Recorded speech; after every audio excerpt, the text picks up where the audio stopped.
Alô? Alô? 1, 2, pronto.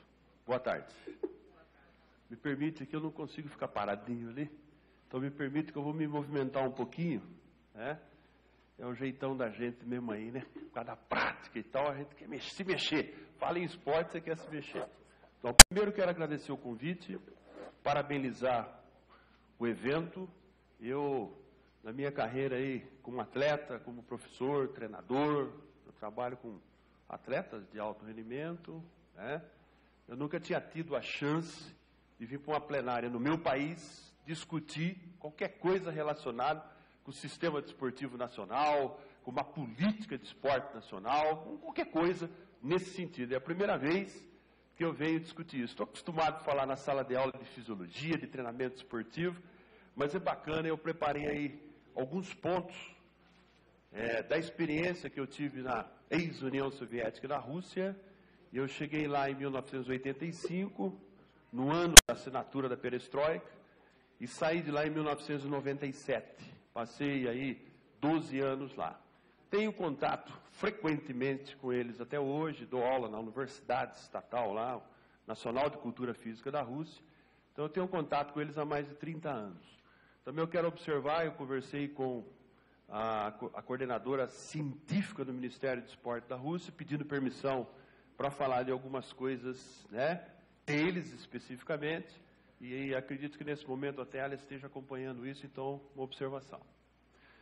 Bom, gente, como é que a gente começa um bate-papo como esse? Primeiro, contando uma experiência inicial. Quando eu cheguei naquele país, em 1985, começo de 86, então o país vivia uma transformação política muito grande, né? Vocês recordam a assinatura da Perestroika e aqueles anos que sucederam a minha chegada, até 1992, 93, 94, foram anos duros para aquele povo, com aquela transformação, e evidentemente que isso também foi muito difícil para mim, né? Saindo do Brasil, de toda essa tranquilidade, entre aspas, liberdade, etc. tal, no nosso país, acabei caindo numa situação bastante diferente do que eu estava acostumado, né?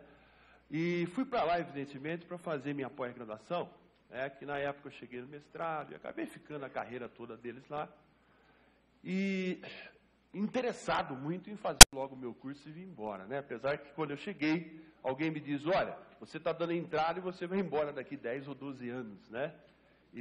Mas eu queria concentrar. Mas o que me chamou a atenção de tentar entender um pouco o sistema deles naquela oportunidade e essa evolução que aconteceu até hoje, foi um fato interessante. Quando eu cheguei, eu gostava de fazer exercício, como gosto até hoje, então eu pedi permissão lá aos coordenadores da época, nós estamos falando daquela época, 1985, 86. E eles falaram, pois não, o que você quer fazer? Como estava um pouco frio, já outubro, novembro, eu escolhi a natação. Então eu fiz um exame, um dispensário médico de natação, que cuidava disso, e ele me autorizou, você pode nadar 4, 5 vezes por semana na piscina da Universidade Estatal, na época chamava Instituto Estatal da Ordem de Lenin de Moscou. Só que, muito bem, eu comecei a nadar e tal. Quando foi um dia, eu resolvi correr. Falei, eu vou correr na rua, como eu corro aqui no Brasil. E eu saí correndo na rua e eu via que as pessoas me olhavam estranho, muito estranho, né? E aí, daqui a pouco, apareceu aquele motorzão grande, encostou do lado, chamado agente da saúde, na época. E então, ele me questionou, stop, onde é que está a sua carteira? Porque tudo carteira, tinha carteira para tudo. E aí eu peguei a minha carteira, mostrei a ele, ele olhou e falou, você não está autorizado a correr. Eu falei, ué, mas quem autoriza sou eu. O senhor não tem autorização, o senhor tem autorização para nadar, para correr o senhor não tem. Eu falei, mas que isso? Não posso correr? Não, está multado. Aí fui multado, me recolheram, levaram de volta. Se você quer correr, você passa no dispensário médico, ele vai te examinar e ver se libera também você para correr. Eu não posso fazer do jeito que eu quero, vou correr um dia, nadar outro. Falou, não. Você pode fazer, mas você tem que ter autorização. Porque se te der um problema aqui no meio da rua e se pipocar aqui, é o Estado que vai ter que responder por você. Eu falei, nossa. Aí eu fui fazer exame tudo de novo, cardiológico e papapá. Falei, puxa vida, para poder correr. Então aí eu tinha 2 carimbos, da natação e a da corrida.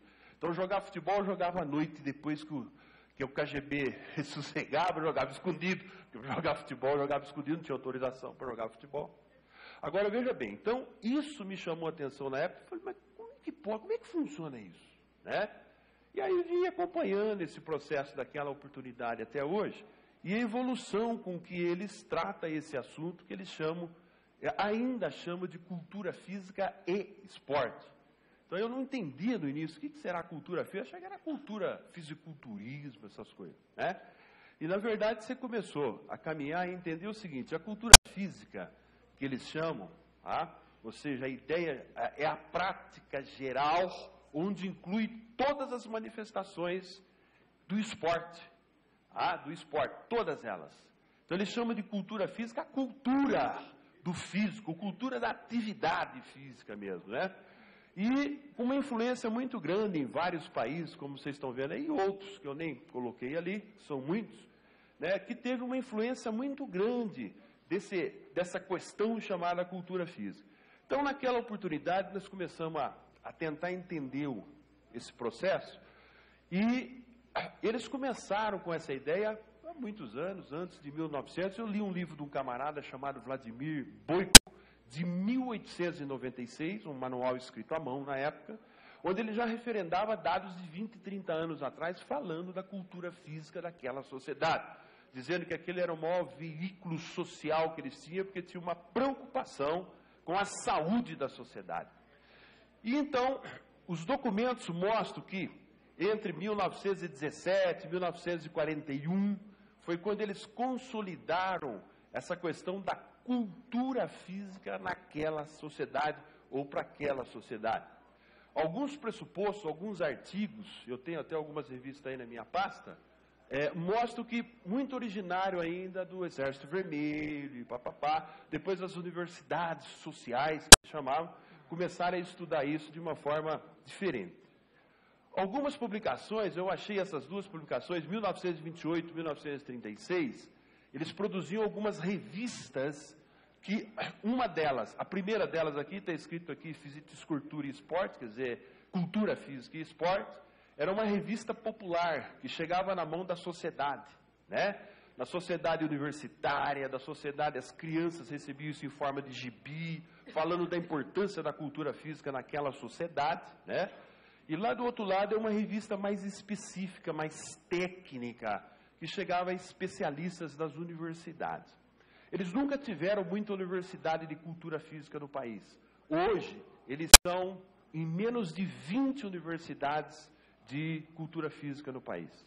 Nós temos provavelmente mais de 900, 800, né? Eles ainda não têm muitas, eles têm institutos, que eu prefiro falar daqui a pouco sobre o instituto. Mas esse cara, professor, doutor, um cientista emérito, Matveyev, foi o camarada que conseguiu, um pouco mais adiante, nos anos 40, 50, foi o que começou a escrever fortemente sobre essa questão da cultura física naquele país socialista, né?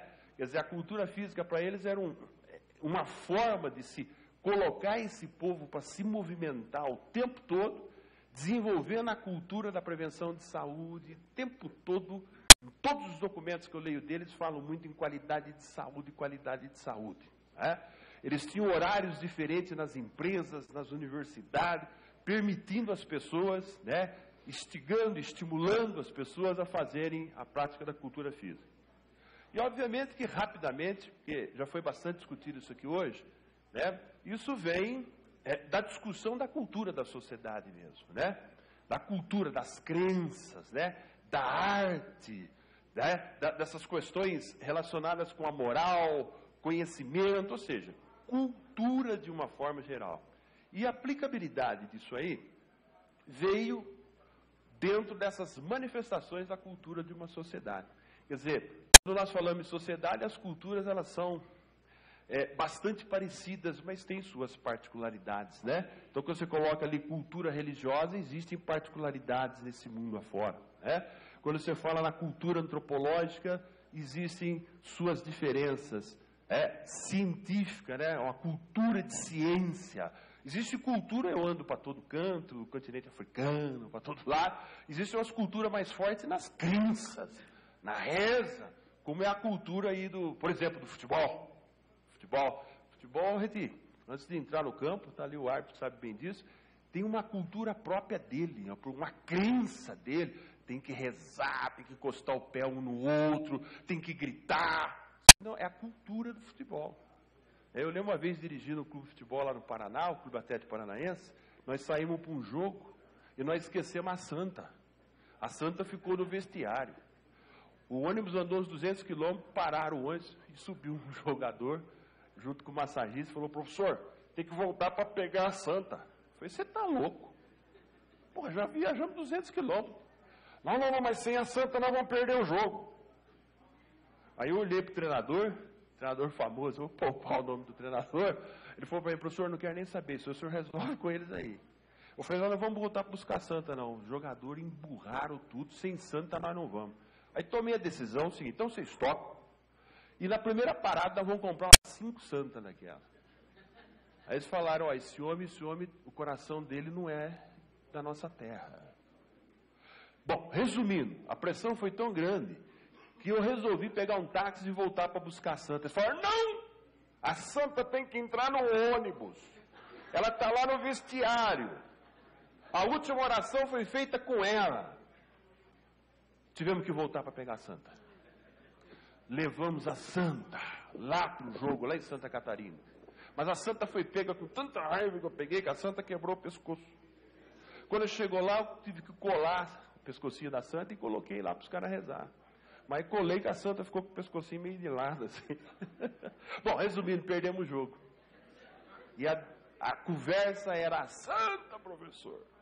Então, as outras vezes, eu como acadêmico, as outras vezes eu era o primeiro a dizer: cadê a Santa? Ou seja, o conhecimento popular, a crença é muito forte numa sociedade, né? Então, política é uma cultura, enfim, cultura artística, regras, as leis, né, os costumes, e entra lá o que é chamado cultura física. Quando você fala, por exemplo, de cultura artística, é interessante. Eu, às vezes, ia com alguns colegas no Teatro Bolshoi assistir a melhor ópera do mundo. Eles começavam a tocar aquela ópera e demorava mais ou menos 1 minuto e meio para mim dormir. Várias vezes eu acordava, encontrava meus amigos, principalmente o José da Espanha, ele chorando de emoção, porque ele disse para mim que aquele grupo que estava tocando ópera, nunca mais nós íamos ver na vida. Dentro de mim eu falava: graças a Deus. E aquele negócio, e ele chorando, e eu dormia. É cultura. Provavelmente, se estivesse tocando lá um Tatiana Quebra-Barraco, eu estava firme. Porque aquilo faz parte da minha alma, do meu espírito, do meu coração. A ópera não. Então, quando a gente fala nessa cultura, é uma coisa muito interessante. E quando você chega na cultura física, né, também tem diferença. Todo mundo gosta lá do futebol, do voleibol, do handebol, mas cada país tem sua prática cultural mais forte, né?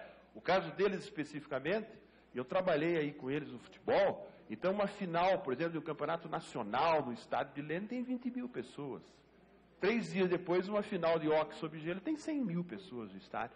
Quer dizer, então eles praticam tudo, mas eles têm a cultura deles, da modalidade deles, que faz parte do métier deles. Bom, então isso tudo leva, evidentemente, uma mistura nisso tudo no conceito que eles têm sobre isso. Ou seja, a cultura da sociedade deles, frio, 8 meses por ano, coberto de neve, leva eles para uma cultura de atividade física diferente da gente, né? Eles gostam de jogar lá o braço de ferro deles, eles gostam de disputar as lutas, eles praticam mais esportes de sala do que nós, né? E, por outro lado, a cultura física deles influencia no esporte que eles praticam na sociedade. Eles têm toda uma característica para aquele tipo de modalidade esportiva que se difere da nossa aqui. Bom, por outro lado é o seguinte: como é que eles veem o esporte na cultura deles? Eles veem o esporte com manifestações. Eu não enxergo bem. Tá bom. Com manifestações diversas. Por exemplo, o esporte para eles tem uma conotação interessante, um pouco diferente do que a gente sempre discute por aqui, né? A gente, quando fala esporte, vem na mente logo a alta competitividade. Para eles, o conceito de esporte, eu tenho lido vários livros de filósofos famosos que lidam com o esporte russo. Esporte, para eles, é um conceito singular, é esporte mesmo. Esporte, para eles, vem de espontaneidade. Esporte, para eles, vem de esportividade. Então, esporte, para eles, é qualquer manifestação que existe de movimento, de exercício na sociedade. Por exemplo, fazer musculação, caminhar, nadar, né? Isso tudo para eles é esporte. Agora, o que é interessante é o seguinte, você pratica várias modalidades de esporte. Então, esporte vem de espontâneo. Eu decido, eu faço, eu tenho prazer. Não importa em qual é a manifestação. Eu disputo a Olimpíada e eu tenho prazer em fazer isso.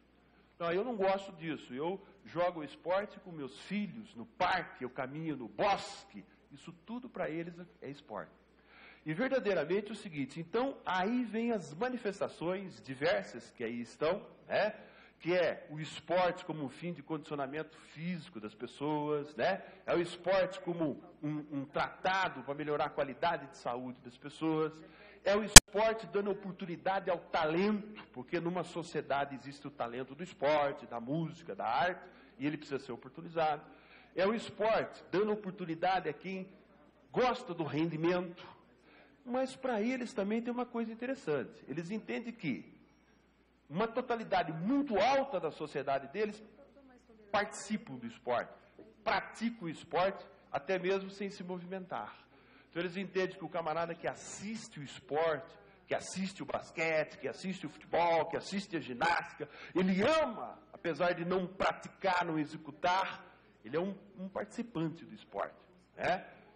E a partir daí, há alguns conceitos, vou passar rápido, porque eu sei que vocês já estão cansados, né? Alguns conceitos são conceitos estatal que ainda vêm daquela época. Quer dizer, a manifestação de esporte de uma sociedade é um direito das pessoas, é um dever do Estado, né? O esporte pode representar a soberania não só de ganhar medalha, mas da saúde de um povo, e assim a coisa anda mais ou menos por aí, que são conceitos que ainda vêm daquela época que eles preparavam os soldados para enfrentar a neve, para enfrentar a guerra, né? Algumas publicações que a gente tem mais recente, tá? Coloca a cultura física numa nação com um viés de grande importância em qualquer que seja, né, o governo, entende-se a cultura física, né, um processo único, apesar de haver alguns segmentos de prática da cultura física. Então, por aí caminha o raciocínio da cultura física.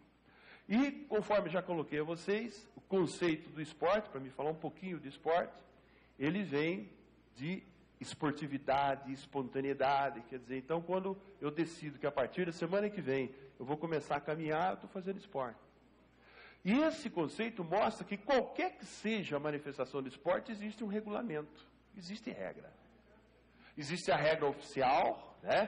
Por isso, então, para eles, o esporte só tem duas saídas, é esporte oficial e esporte não oficial. O esporte oficial é onde pratica a menor quantidade de pessoas no mundo, que é o esporte regido pelas regras internacionais, pelos comitês olímpicos internacionais.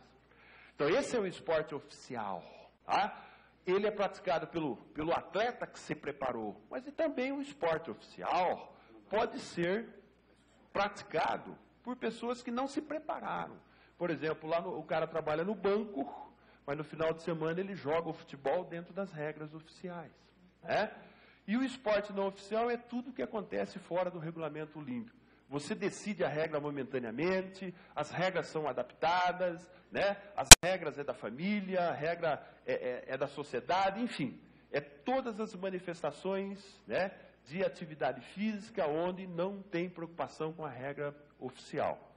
E a partir daí, algumas coisas que eu tenho lido da nossa forma de pensar e de outros países, é que, por exemplo, Aquilo que nós chamamos de lúdico, recreativo, lazer, papapá, para eles é processo pedagógico da prática do esporte. Eles não gostam de dividir e dizer, esse esporte é recreativo, porque para eles o esporte não é recreativo. O movimento é movimento. Se o camarada estiver correndo aqui em volta dessa quadra aqui, e nós estivermos cantando aqui, tirei o pau no gato, papapá, eu abordei o esporte de forma recreativa, só isso. Mas se eu parar de cantar aqui, ele vai continuar correndo de uma forma mais sistematizada. Então, o esporte não é recreativo, o esporte é a prática do movimento. O recreativo é a abordagem que eu dou àquela prática naquele momento. Quer dizer, então, o recreativo, lúdico, tudo é lúdico. Qualquer que seja a manifestação de esporte, tem que ter ludicidade, senão não é possível a pessoa, né, realizar isso. E assim é o raciocínio. Então, veja bem, esporte educacional. Então, quando eu falava isso em qualquer discussão científica, eu era sempre repreendido. Porque parece que minha fala era, aqui é educacional e lá não é educacional. Se é esporte, ele tem um viés de educação o tempo todo. Então, ele não pode ser um esporte aí educacional e o outro não. Né? Isso na visão deles lá. Um princípio fundamental, por exemplo, aqui a gente diz assim, eu sou professor de exercício físico e saúde, e ele é de esporte. Como? Saúde é um princípio da prática do esporte. Não é uma área. Ele é um princípio pedagógico da prática do esporte, seja esse esporte fitness na academia, ou seja o esporte lá nos Jogos Olímpicos, né? Então é mais ou menos por aí o raciocínio. Como é que eles organizam isso tudo? Então, esse já é um trabalho bastante recente, você vê, ela é vigente desde 2008 para cá, onde eles criaram a abordagem, ou seja, a diretiva do esporte modificou bastante daquele sistema antigo. Ou seja, ligado à presidência da República, você tem ali o governo da Federação Russa, o Ministério do Esporte, Turismo e Política da Juventude. Eles organizam isso aí, eles provêm isso aí com alguns organismos, né, de poder executivo em regiões, estados, municípios, e a ideia é sempre tudo no domínio da cultura física e esporte. Dentro da cultura física está o esporte, mas o esporte também tem sua particularidade, principalmente quando ele fala no esporte de rendimento, né? E alguns setores ali embaixo, né, ligados à gestão. O presidente ele tem ligado diretamente ao gabinete do presidente da República um conselho, um conselho nacional, uma comissão anexa à presidência da República, onde eles estudam, eles dão conselho à presidência, eles supervisionam o Ministério do Esporte, eles supervisionam as ações que acontecem com relação à questão financeira do esporte do país, e eles dão conselho ao presidente. Ou seja, os pensadores aqui embaixo do Ministério desenvolvem os seus projetos, os seus programas, e esse Conselho Nacional aprova ou não, dá palpite, né, sobre tudo que estão pensando. Por outro lado, você tem alguns departamentos públicos, sociais, de cultura física, né, ligado a isso, que estão espalhados por todo o país. Eles têm muita particularidade, a cultura deles tem muita particularidade de prática da cultura física. Né, você pega o lado mais siberiano, frio, muito frio, é uma cultura um pouco diferente, né, da central de Moscou, por exemplo.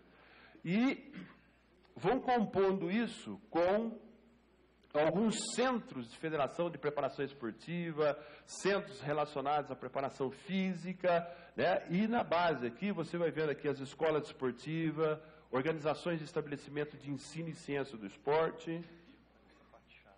O que é isso aí? Não, vou fechar. Vou fechar. 2 minutinhos. Os grupos de prática esportiva são grupos que a própria sociedade se reúne, né? São as associações de bairro, afinal, as instalações esportivas, as empresas, indústria, enfim, a mídia. Então, esse conselho é muito importante em cima, lado esquerdo aqui, onde está ali o presidente da Federação Russa. Esse conselho é o conselho normatizador de tudo isso que acontece na sociedade. Então, a partir daí, desencadeia todo o processo de como é que funciona o esporte. 1 minuto você me dá? 1 minuto só, Leandro. Evandro, posso ter mais um minutinho? Só para mostrar esse raciocínio, esse slide só. Tá? E o raciocínio, na verdade, parte de alguns princípios. Hoje pela manhã, vi um colega aqui falando de primeiro determinar os princípios antes de organizar um sistema. Então, o princípio básico é oportunizar as pessoas, dar oportunidade às pessoas de ter experiência com a cultura física. Tá? Seja ela a manifestação que for. Então, a cultura física está na indústria, na empresa, na escola, na família, no bairro, na igreja. Tá? Esse é o primeiro passo, você dá oportunidade às pessoas. Segundo, eles procuram sempre estar identificando, principalmente nos jovens, né? A identificação acontece na escola fundamental, verificando qual é a potencialidade do garoto para o esporte. Por outro lado, vem aquilo que se chama de promoção. Quando você identifica, então você passa a promover o jovem dentro daquela atividade em que ele já mostrou certa potencialidade, e aí passa para o processo de seleção, e depois vai para o aperfeiçoamento desportivo. Quer dizer, então esses são alguns princípios básicos. Na oportunização, eles conseguem segurar o chamado culturar, né? A cultura física. As universidades estão muito ligadas a tudo isso, né? Eles têm um sistema bem unificado. O Ministério de Esporte, ele tem total ligação com o centro de universidade, de formação de profissionais. Então, essa cultura deles é uma coisa interessante. Para finalizar, a formação de um profissional aí demora por volta de 6 anos, período integral. E eles entendem o seguinte, o cara entra na universidade, ele passa um período estudando cultura, sociedade, ciência, tá? É o primeiro bloco. Todos estudam cultura, sociedade e ciência, porque é lá que ele vai atuar. O segundo bloco de formação, eles estudam a biologia do esporte, o funcionamento do corpo do indivíduo. Então, eles passam um período estudando todas as disciplinas relacionadas com o corpo humano. Já estudaram sociedade, já estudaram ciência, né? Já estudaram cultura, estudam desenvolvimento biológico. O terceiro bloco, eles vão estudar as manifestações do esporte na sociedade. Todas elas, a manifestação desde o jovem, terceira idade, as manifestações competitivas, etc. Tal. E o último bloco, o cara se especializa. Tá? Então, a hora que nós vamos trabalhar, aquele colega que está dando aula para criança, aquele que está dando aula para terceira idade e o que está no esporte de rendimento, ambos têm uma formação de sociedade muito forte, conhecem muito bem o funcionamento do corpo e têm a sua especialidade de atuação. Então, é mais ou menos por aí que segue. Depois eu tenho muito material aí, posso deixar à disposição de vocês. Tá bom? Um abraço. Antônio Carlos Gomes, por 5 minutos. Pois bem, eu vou responder umas 2 perguntas junto com a contextualização que eu gostaria de fazer. Primeiro, eu tenho percebido, e aí fala, né, de um treinador, de alguém que está ali todo dia na prática, fazendo a coisa, andando por esse mundo todo aí. Eu tenho percebido o seguinte, quando nós falamos em conceito de esporte, nós estamos usando essa palavra muito fácil. Eu acho que nós não estamos sabendo direito o que é isso. O que é isso, esporte? É reflexão, só reflexão. Primeiro, o que é o conceito de esporte? São várias instituições no país que lidam com o métier do esporte. Cada lugar que eu vou, eu vejo um pensamento e diretrizes diferentes. Sento na academia com os pesquisadores, o conceito de esporte tem um caminho. Sento na escola pública, o conceito de esporte tem outro caminho. Venho para uma plenária, começo a escutar uns negócios perigosos. Porque daqui a pouco, o esporte de rendimento é o crime da sociedade. Nós precisamos ter cuidado. Nós precisamos ter cuidado nisso. Nós estamos falando de manifestações do esporte. O que é isso? Quer dizer, então não tem um Cristo. Tem preferência, às vezes, da sociedade, porque nem estou discutindo se está certo ou se está errado nesse momento. Então, veja bem, a minha vinda, estou desprovido de qualquer situação, é no sentido de colocar ideias, na oportunidade que está sendo dada, para a gente, e a comissão, pensar nisso com mais calma. Eu acho que nós precisamos juntar um pouco o fomento do negócio. Me parece que aqui tem um pensamento bacana, tem discussões que vão ser diferentes, obviamente, isso é bacana, Mas outros segmentos pelo país pensam o esporte completamente diferente do que nós estamos discutindo aqui, porque nós não temos o conceito. A universidade vai para um caminho, a prática vai para outra, o Ministério está tentando juntar essas ideias, essa discussão que vocês estão promovendo, que é salutar. Então eu percebo que nós precisamos primeiro, o que é isso? O que é esporte? O que nós queremos? O que é essas diversas manifestações de esporte? Só a gente começa a falar em duas sempre. Né? Escola, como é que vai ser na escola? Alto rendimento. Como é que vai ser na escola? Alto rendimento. Então, eu acho que ao escutar esses modelos internacionais, isso vai nos dando um amadurecimento sobre esse assunto. Né? Eu estou prestando bem atenção como é que a coisa anda aqui na América, né? E a experiência que a gente tem lá fora. Então, a primeira coisa, eu acho que tem que ser muito bem discutido o caminho, o conceito de esporte, para que cada manifestação desse esporte realmente possa ser discutido com qualidade cada uma delas, sem denigrir nenhuma delas. Né? Só pegando uma fala, até com a liberdade que a gente tem com o professor Walter, quando a gente coloca que discussão no valor do rendimento, por exemplo, pelo anabolizante, é perigoso isso, porque isso é um problema cultural. É um problema cultural que está em todas as manifestações da sociedade, inclusive no esporte, inclusive nele. Eu tenho militado aí no meio do esporte fitness, para cima e para baixo, nos eventos, no curso. O maior consumo de droga nesse país, quando se fala na nossa cultura de atividade física, está na academia de ginástica. Está onde o povo está escolhendo isso para ficar bonito. O esporte usa, sociedade, e erram também. Eu fiz esporte a vida toda de rendimento, de alto rendimento, limpo. Sou um treinador de uma série de atletas olímpicos, limpo. É possível fazer também. Então, isso acontece, para a gente não botar um peso muito grande no esporte de alto rendimento e aí complica. Bom, por outro lado, também o esporte de alto rendimento tem essa claridade, ele não pode ser o pedestral de uma sociedade que está cada dia ficando mais obesa, que as crianças não têm cultura para exercício, está sumindo tudo, né, e a coisa está complicando. Então, veja bem, como é que eu entendo, professor, a questão da formação esportiva na escola?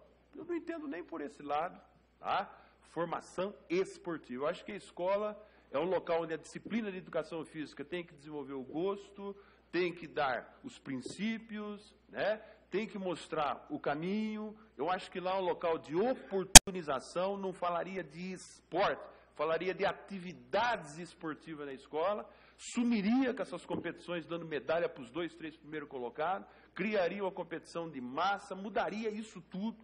Tá?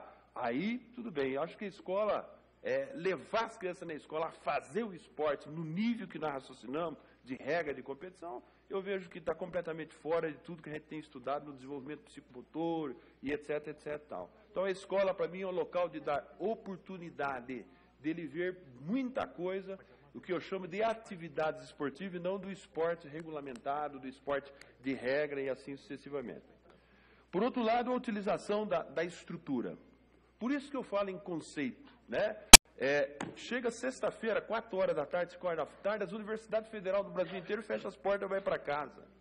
Lá é um local espetacular para fomentar a sociedade, para usar as estruturas da Universidade Federal, por exemplo, usar as estruturas militares, por exemplo. Então, essa contextualização, essa união desses setores todos, eu acho que precisa ser bastante discutido. Senão nós vamos continuar fazendo um papel com uma política escrita e com uma prática sem essa ideia. Foi me perguntado sobre o financiamento lá no estado da Rússia. Eu não tive tempo ali de andar um pouquinho mais, mas o estado tem total preocupação com isso. O financiamento é feito pelo estado. Hoje começou a modificar um pouquinho com as entradas das grandes empresas, estão criando as leis deles também, relacionadas a alguns impostos, está mudando. Mas ainda o peso grande, o estado cuida disso. Existem critérios regionais, eles têm centros onde as crianças ou os jovens que se destacam para o esporte, eles vão para esses centros são completos, o menino mora lá dentro, tem alimentação, tem estudo, o Estado banca tudo isso aí. Os que se destacam aí na meia-idade, 15, 16, 17 anos, o Estado, inclusive, ajuda também a família, a conduzir esse menino. Então, ainda é um peso muito forte do Estado. Isso está na previsão orçamentária deles aí. A outra questão do professor Mesadri, eu mostrei ali, eu andei com a cultura física, quando nós começamos a abrir as manifestações, eu fiquei só no esporte. Então, o esporte deles há um segmento, é oportunização, é desenvolvimento, é aperfeiçoamento. Oportunização a todos. A partir daí, quem vai para o esporte, dê mais rendimento, segue aí. Quem não vai, segue as outras manifestações esportivas, que não deu tempo de eu terminar de colocar. Mas ainda eles têm uma tradição um pouco mais piramidal, você tem razão, ainda tem. Eu tenho visto na discussão deles que eles estão preocupados com isso aí, né, com essa mudança. Concluindo, professor. Então, concluindo, a chamada que a gente deixa aí é essa, né, a gente clarear esse conceito, né, e esse conceito está desde a formação, porque nós mudamos isso há muitos anos, eu venho acompanhando isso, nós modificamos, a universidade criou os cursos voltado mais para a escola, especializou e nada mudou no mercado. O mercado não mudou nada.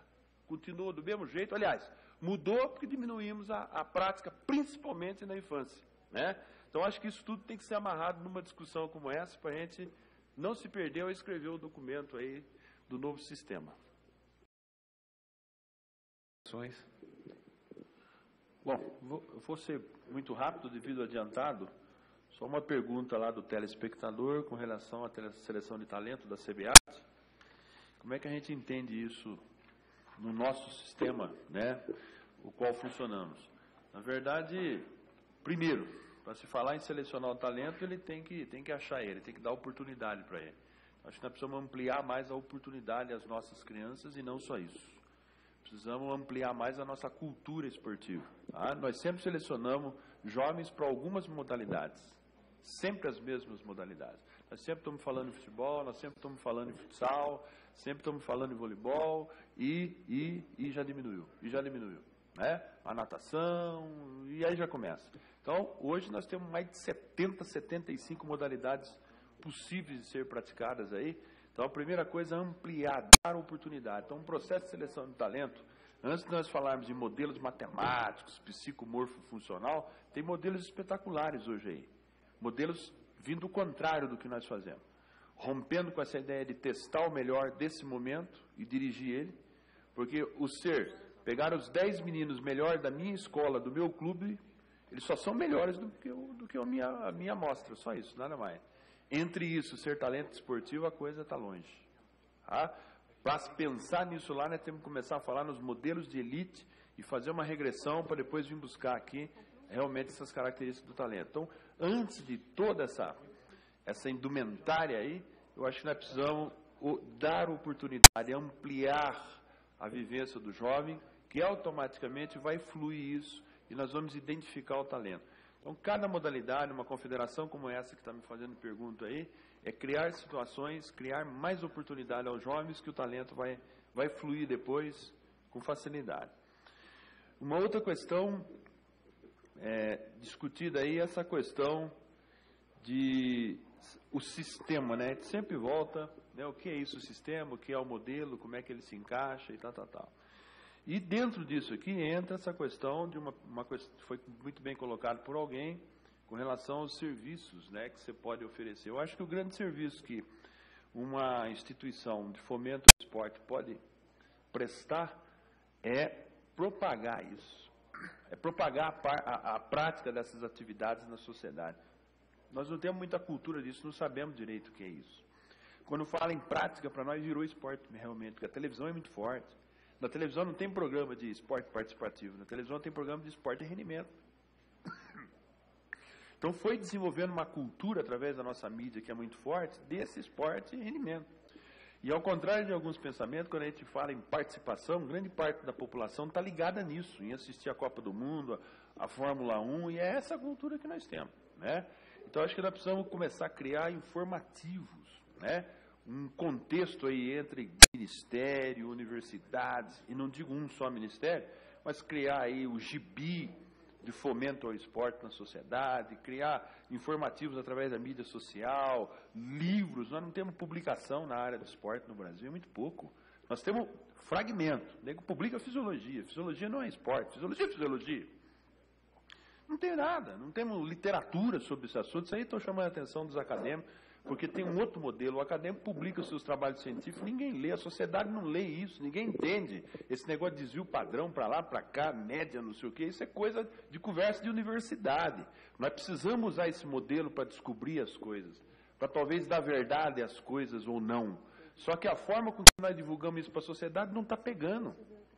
A sociedade não sabe, não tem material, não temos revistas, não temos ídolozinhos, não temos a forma com que nós divulgamos o esporte da nossa sociedade, o que reflete lá é o que nós divulgamos. Essa que é a verdade. Então, o que aconteceu? A mídia, por aí, do jeito dela, criou a cultura. Ela criou a cultura até do quem somos nós. Professor de educação física, ninguém fala nisso, nada. A sociedade já decidiu que nós somos treinador personal training, por exemplo. A sociedade já decidiu tudo que ela quer praticar lá fora. 50%, 40% de tudo que acontece lá fora a gente não estuda na universidade. Então é um negócio complexo, realmente, né? É possível arrumar isso? É possível. A hora que nós conseguirmos ter o direcionamento, ter o conceito, a mídia precisa entender disso, a universidade precisa estar junto, o ministério precisa estar alinhado a tudo isso. Então nós começamos a ter um caminho de divulgação para uma nova perspectiva. Só uma última palavrinha, professora, por favor. Essa questão foi colocada essa questão das mulheres, né, no esporte, né? E eu vejo isso em todo local que eu vou, em todos os países. Esses dias vim de um país da África também, muito preocupada com isso, que o percentual de mulheres é muito pequenininho na prática do esporte, né? E isso é uma questão que vem aí dos primórdios, né? Uma questão social, uma questão que a mulher, com outros afazeres, se distancia do esporte. Mas, por outro lado, também, eu acho que uma política como essa, que está sendo pensada, um sistema como esse, acho que precisa pensar um pouco mais pesado nessa questão da mulher. Alguns dados, que a gente até já publicou aí em alguns artigos, mostram alguns países com um percentual muito mais elevado que o nosso de mulheres, tanto no esporte de rendimento, como nas atividades de exercício, do exercício como fitness, por exemplo. Tá? Então, nós precisamos nos preocupar. Isso aqui é uma questão muito particular que eu acho que precisa ser pensado realmente, que as mulheres estão longe do esporte de rendimento, elas estão longe de... Manifestou esporte, é homem para todo lado, a mulherada sai disso aí. Então, eu acho que é uma questão também de fomento cultural com relação a isso. Bom, essa discussão aí se estenderia aí por muitas horas, amanhã tem mais. Então, eu quero agradecer, professor, o convite, a oportunidade, e sempre me colocar à disposição no que a gente puder contribuir, viu? Obrigado. Muito obrigada, professor Antônio Carlos. Para não deixar nenhum